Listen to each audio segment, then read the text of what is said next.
Dami ng Presidential Anti-Organized Crime Commission of PAOK na may ideya na sila na si dating Presidential Spokesperson Attorney Harry Roque ang tinutukoy na isang dating cabinet official na sangkot sa operasyon ng mga natuklos ng illegal na pogo. Sinabi ni PAOK Spokesperson Wilson Casio na alam na nila na may kinalaman si Roque sa sinalakay ng Whirlwind Corporation at Lucky South 99 Pogo Hub sa Porac, Pampanga. Dagdag pa ni Casio bate rin kasi sa ibinigay na dokumento ng Philippine Amusement and Gaming Corporation of PAGCOR, sa kanila ay nakapangalan si Roque bilang abogado ng nasabing dalawang organisasyon. Nagkaroon na po agad kami ng ideya na yun po ay ang dating presidential spokes na si Harry Roque sapagkat nakita nga po namin ang kanyang mga dokumento doon sa raid po namin.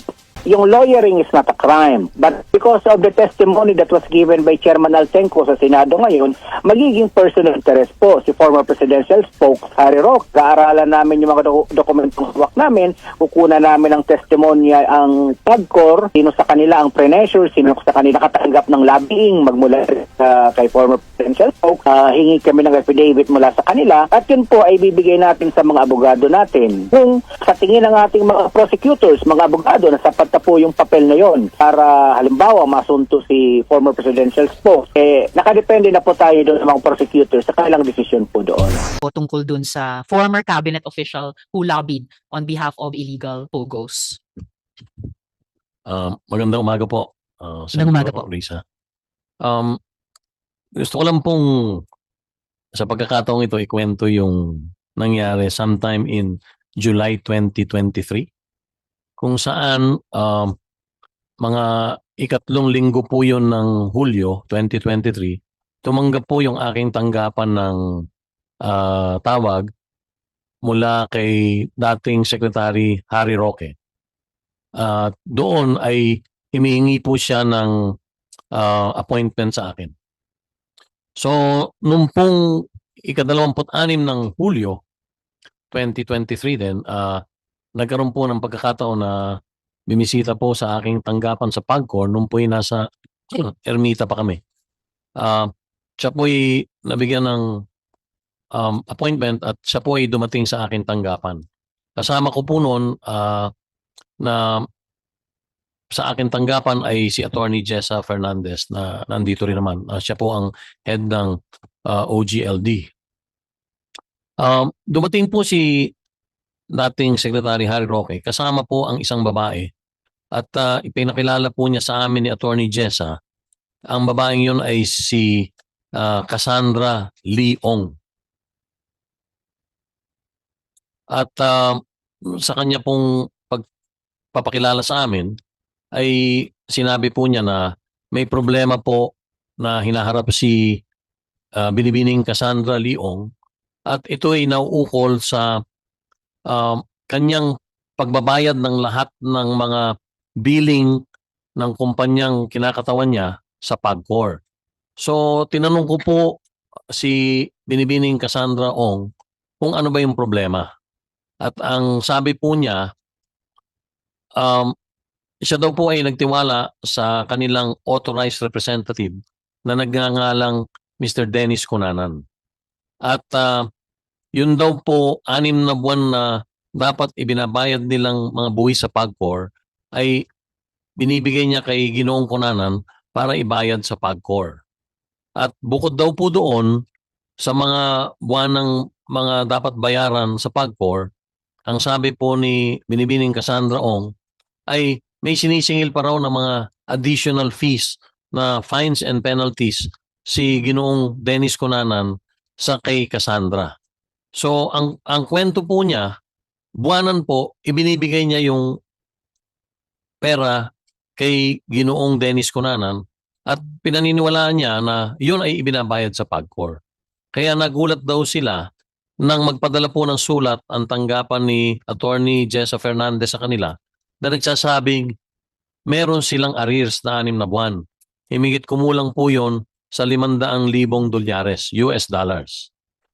So, sabi ni Cassandra, sa aking naalala, Chairman, ang totoo po habang tayo ay nag-uusap, meron na pong nagbabayad sa Land Bank of the Philippines sa account ng PAGCOR para po yung arrears na himigit kumulang sa $500,000 US dollars ay mabawasan. So sabi ko Meeting sa inyo si dating Secretary Roque at kasama si Miss Cassandra Ong. Opo. At yung Oktubre na mag-e-expire yung lisensya nung inilalakad niyang Pogo, nag-follow up ba si dating Secretary Roque sa inyo? Hindi po. Hindi po. At liliwanagin ko din, si Secretary Roque po ay nandun, hindi naman po siya pre-pressure, hindi naman po. Siya din lang po ay nakikiusap na kung maaari lang ay matulungan yung si Cassandra Ong aking pasagutin dahil siya sa kanya po diretsong nagfa-follow up si Attorney Roque. Sige po, Attorney. Madam Chair. Before Attorney Jessup, So, Nancy. To reiterate, Opo. after ho nung meeting na yan, never nyo na ho nakausap Hindi po, wala na po. At ulitin ko din po, hindi po naman niya ako pressure. Kumbaga, bilang abogado siguro, bilang kliyente niya, nagfa-facilitate lang at nakikiusap po siya. So parang sinamahan niya lang po Sinamahan po niya. Maliwanag po yun dahil doon ko po nakilala si Binibining Cassandra Ong. Doon nga pala, tinanong ko rin, if I may just, Ma'am, bakit po si Dennis Cunanan ang inyong representative kung kayo naman ang talagang nagpapatakbo niyan?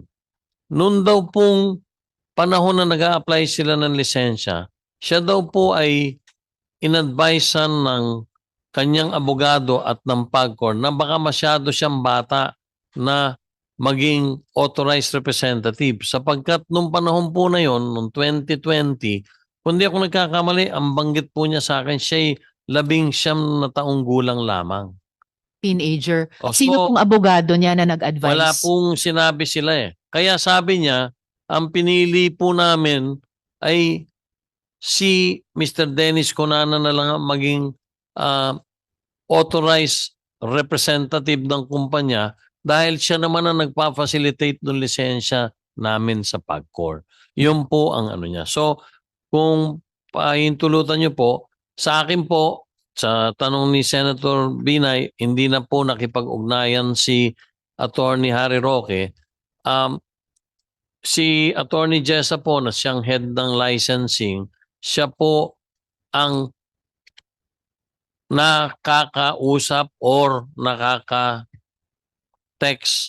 nakakapag-ugnayan kay Attorney Roque. So with your permission po. Yes, salamat, Chair. So Attorney Jessa, ilang beses kayo tinawagan ni dating Secretary Roque or ilang beses po siya kumausap pa sa inyo pagkatapos ng pulong nung July 2023?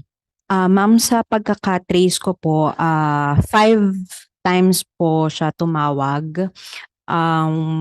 Nagtatanong lang naman po siya kung ano po yung mga lacking documents na kailangan pang i-comply. Then sinendan ko po siya ng listahan kung ano pa po yung kailangan nilang i-comply at nag-reply po siya doon ng salamat. And then isang beses din po message po siya na ini-inform lang po ako na nag-retain po sila ng lawyer for the AMLAC filing at it will be filed in 3 weeks latest. Thanks and FYI. Then, 2 beses po na tawag niya, hindi ko po nasagot dahil po meron po akong meeting.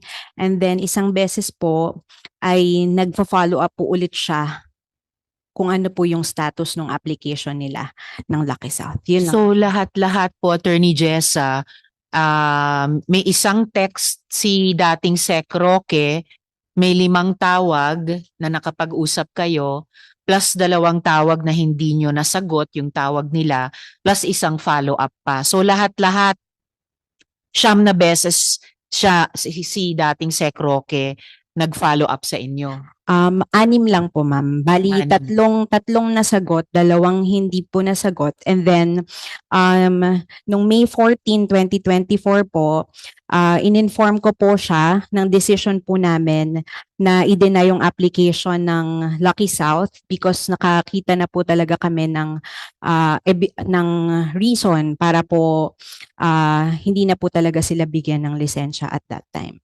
Salamat po. So 6 in total yung pag-follow up niya. Kami pa rin. Usually, tatlo. Ano na yon par for the course na, pero doble pa doon, 6. Attorney Jessa, so ito po, na-load na po namin yung itong slide na ito. Ito po yung naka-flash ay official attachment sa application ng Lucky South 99. Tama po ba? Ito po yung attachment dun sa original application nila. Tama po, ma'am. Salamat. And nakikita po natin dito mga 3 level sa ilalim ng presidenteng si Julian Linsangan III. May kahon dito na ang legal nila ay si Attorney Harry Roque. Yes, Sorry, before you answer, gusto ko lang Attorney tanong, Jessa, nung Nancy. inform nyo through text, may sagot ba?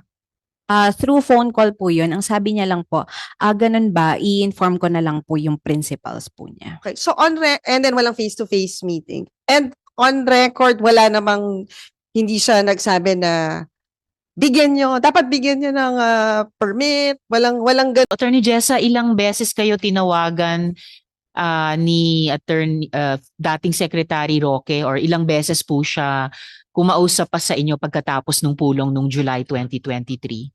Ma'am, sa pagkakatrace ko po, 5 times po siya tumawag. Nagtatanong lang naman po siya kung ano po yung mga lacking documents na kailangan pang i-comply. Then sinendan ko po siya ng listahan kung ano pa po yung kailangan nilang i-comply, at nag-reply po siya doon ng salamat. And then isang beses din po, nag-message po siya na ini-inform lang po ako na nag-retain po sila ng lawyer for the AMLAC filing, at it will be filed in 3 weeks latest. Thanks and FYI. Then, 2 beses po na tawag niya, hindi ko po nasagot dahil po meron po akong meeting ng Lucky South. Yun lang. So lahat-lahat po, Attorney Jessa, may isang text si dating Sec Roque, may 5 tawag na nakapag-usap kayo, plus 2 tawag na hindi nyo nasagot yung tawag nila, plus isang follow-up pa. So lahat-lahat, 9 beses si dating Sec Roque nag-follow up sa inyo. 6 lang po, ma'am. Bali, 6. tatlong nasagot, 2 hindi po nasagot. And then, nung May 14, 2024 po, in-inform ko po siya ng decision po namin na i-deny yung application ng Lucky South because nakakita na po talaga kami ng reason para po hindi na po talaga sila bigyan ng lisensya at that time. At liliwanagin ko din, si Secretary Roque po ay nandun, hindi naman po siya pre-pressure, hindi naman po. Siya din lang po ay nakikiusap na kung maaari lang ay matulungan yung si Cassandra Ong. So, hindi pa po siya nagpa-follow up noon. Dahil po, Hindi pa po nagfa-follow hindi up pa po noon. dahil nung Pero September po, nag-follow up eventually. ang sabi ko po doon sa pulong, kung kayo ay magre-reapply ulit dito sa bagong patakaran at guidelines ng PAGCOR, mangyaring isumite mo lahat ng mga dokumento na kailangan namin sa ngayon. Dahil sa iniba na namin ang struktura, hindi na basta-basta kayo makapag-a-apply pag hindi nyo susundin yung bago naming guidelines. Dahil Principals po niya. Okay, so and then walang face-to-face meeting. And on record, wala namang hindi siya nagsabi na dapat bigyan nyo ng permit, walang ganung demand. As for me, ma'am, wala po talaga. Lagi lang po siyang please or thank you, ganun lang naman po. Sa akin din po, Yes, ganun, Chair Senator Tenco. Binay. Hindi po siya naman namumuwersa. Nakikiusap po siya. At very light po naman ang mga conversation namin. Sabi nga niya, uulitin ko, sinamahan ko ito, aggrieved party daw nga. So wala akong scenario na ng braso siya. Wala po. Liniliwanag ko po yun sa harapang ito. Okay. Thank you, Madam Chair. Salamat din po, ma'am. Thank Chair, you, Sen. Nancy. Salamat, Chair. Yes, Sen. Jinggoy. So, si Attorney Roque, ginagampanan lang niya yung trabaho niya bilang abogado. Maaari pong ganun dahil siya po ay nagsabing gusto niyang tulungan. Yeah. Siya ay abogado nga ni Binibining Cassandra Ong. At doon nga po ay lumabas muli sa bagong application na po noong September 2023 na siya na po ang legal head doon sa organizational chart po na sinamit po na reapplication ng nasabing kumpanya. Thank you. Mr. Chairman, nabanggit niyo yung pangalan ni Dennis Cunanan. Kilala niyo ba? Hindi ko po kilala. Nababasa ko lang po nung araw. Just to give you an additional information, this person, itong Dennis Cunanan, itong pangalan to rings a bell to me. Dahil he was a former deputy director of TLRC, yung Technology and Livelihood Resource Center, no? And he was also involved during the investigation of the pork barrel here in the Senate. And he was convicted. 3 TLRC executives get 26 years for this pork scam. So itong taong ito ay convicted felon. All right, just to give you an additional information. Salamat, Sen. Jinggoy. So, mabalik lang dito sa slide na ito, no? So, malinaw po, nakalagay sa legal ng Lucky South 99 si Attorney Harry Roque. So, tama po ba itong binabasa ko? Yes, ma'am. I Attorney confirm Jess. po na pinasa po nila yung Confirm. document. Salamat po. Kasi kung tama nga, ito'y taliwas sa kanyang sinabi sa media na Whirlwind Corporation lang ang kanyang representation. Samantalang dito sa organizational chart ng Lucky South 99, malinaw na legal siya. So, hindi siya nagsabi ng totoo sa media. Nagsinungaling siya sa media. Okay? So, gusto